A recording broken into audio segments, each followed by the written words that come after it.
Sam screamed for the girl at the top of his voice and began to desperately push at the ventilation grill until it gave way and crashed onto Amy's dresser.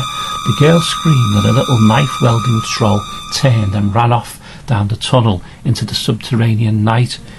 Sam gasped the perfumed air from Amy's room and then glanced about for that spider. It was some time before the penny dropped and Sam realised that the troll in black had somehow conjured up the long-legged illusion. "Sam Kelly, what are you doing?" Amy stood on her bed and surveyed the fragments of plaster on her dresser and the ventilator cover on the floor. Sam told her the whole seemingly far-fetched story and begged Amy to join him in the hunt for Shawnee. Sam didn't expect his crush to believe him, but Amy Butler had a secret interest in ghosts and the paranormal and seemed excited at the prospect of becoming involved in an underground mission to rescue Shawnee. And so Amy duly went to Sam's house on Leopold Road as directed, and finding the front door wide open, she marched in past neighbours who were comforting a sobbing Mrs. Kelly and quickly stood on the chair that was still positioned under the hatchway. She climbed in and the detective grabbed her foot. "Come back out of there, you!" he barked, but Amy crawled on, leaving the policeman holding her bright green plastic sandal. She met up with Sam in a small vault just beyond the point where the passage passed their home on Jubilee Drive. A faint blue phosphorescent light emanated from the walls there. Now, let me ask you a question at this point. If you didn't know how old you are, how old would you think you were? We have our official age calculated by how many times the Earth has orbited the Sun, called years. And we have our inner age, which could be 14 in a 69-year-old person or 79 in a teenager. Well, 10-year-old Amy Butler was about 35 in her headstrong attitude. She led Sam fearlessly down the secret passage until they emerged from a cave mouth to behold a very strange but beautiful place, the rural Liverpool of long ago, long before the Romans had occupied the country, when Liverpool was Lilypool, Kirkdale was Elfdale, the Brow and Valley of Everton were Garner's Vaughan, and King Terry ruled the 7 hills of the River Kingdom. Amy looked down at the hundreds of crimson flowers in the grass and realised they were tiny red-coated soldiers, each as big as her thumb. These troops opened fire with arrows and struck Sam Kelly dead. As the little needle-like arrows flew up from the thumb-sized soldiers, Amy Butler roared in anger at them. Sam, lying wide-eyed on the grass, looked dead. Amy stomped her green jelly sandal and flattened 5 of the tiny red-coated soldiers in an instant. Another contingent of troops surged forward brandishing pikes, and Amy could see little blossoming billows of smoke from muskets with hair-clipped thin barrels.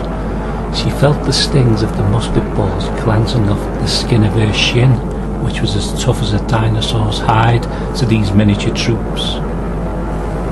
Why had Sam succumbed to the poison arrows when Amy had felt no effect whatsoever?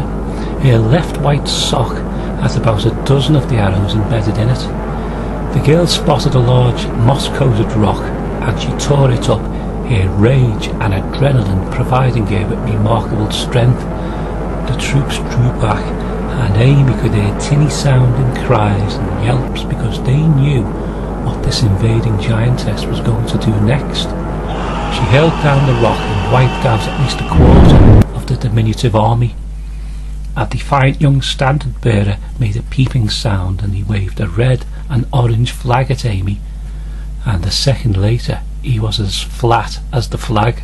The girl from 1967 dragged the inert Sam Kelly back to the cave that led to normality, but some of the troops followed, firing muskets and arrows at the giants. Amy laid Sam at the mouth of the cave, then collected stones which she hurled at the determined but humiliated soldiers. 3 were killed, 2 gave up and ran off. Amy picked up one of the little lifeless soldiers up and saw he had green skin. In disgust she said, "Yuck," and threw the small body away. She pinched Sam's nose, opened his mouth and administered the kiss of life for a long time, but the boy was dead. No pulse or heartbeat. Amy was ready to drag the lifeless body of her admirer back down the tunnel, but a voice in her head said, I can save him, but please don't hurt me. Then she noticed a tiny green-skinned man in a pointed crimson cap and scarlet tunic standing by a daisy. My name is Denis McLod, he announced. I've heard of you. You kidnapped Sean, Amy said, and she looked for a rock. Well, you see, that's where you're wrong, miss, said McLod, rather annoyed. Ookie Mac took her. He gave it to King Terry. Amy's hand grabbed a chunk of sandstone, and she had grim intentions on turning it into McLod's gravestone. If you kill me, miss, Sam will stay dead, McLod warned. I can bring him back, so put that down. Now, go to that well over there, bring a handful of water here. The King's army will be arriving soon. Amy gave McLod a chance, and she went and found a tiny well, which she reached into. She scooped up a small amount of water and hurried back to McLod.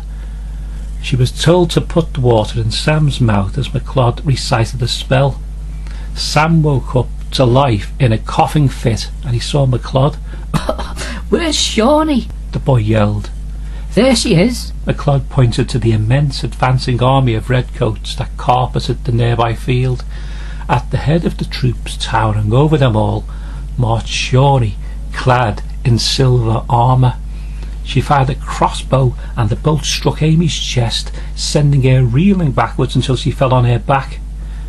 She should have been dead, and yet Amy sat up, and she twisted the shaft of the bolt as she drew her out. She hardly felt any pain, and all of the soldiers and King Terry himself stopped in their tracks to behold the incredible sight. Denis McLod then happened to notice the small telltale birthmark glyph on the left side of Amy's jawline, and he recognised it was the mark of a changeling. And he was right too, because Amy had been stillborn at midnight in Walton Hospital in 1957, and her mother Mary, a woman blessed with the gift of second sight, had begged the Fae, that's the legendary fairy folk, to breathe life into Amy. At 1 o'clock that morning, 7 glowing ethereal beings arrived at the ward and took away the lifeless babe for 3 hours, then returned Amy, and more than life had been breathed into her, for she spoke Keltoi, the language of the Fae, but the doctors and the nurses mistook the strange tongue as baby babble. Anyway, back to the present. Amy hurled the bloody crossbow bolt down at the 2 little 2-inch tall redcoats, and Sam Kelly shouted to his sister Shawnee, who had obviously been drugged or brainwashed by the little folk into becoming some sort of warrior. Shawnee, put that down. Sam scolded the girl, and she stood there in the silver suit of armour, in a puzzled frame of mind. King Terry, a rather corpulent roly-poly monarch, came through the ranks of his men with a ridiculous crown on his head, a gold wedding ring that the royal thief Ookie Mac had stolen from a normal-sized person. Into an ornamental cone-shaped megaphone, the minuscule monarch issued a warning in Keltoi at first, and then realised that humans wouldn't understand him, and so he spoke in impeccable English. We have you surrounded, humans. You are under arrest, and I must warn you, you both face the death sentence, and the hermit McLod shall be dipped in honey and left out for the magpies to eat. What for? McLod trembled, feeling quite sick. What have I done? The hypnotic spell Ookie Mac had put on Shawnee wore off as she recognised her older brother, and she burst into tears, which streaked down her cheeks and showered a few soldiers below. She threw down the crossbow, narrowly missing King Terry, and ran in her clanking armour with arms reaching out to Sam.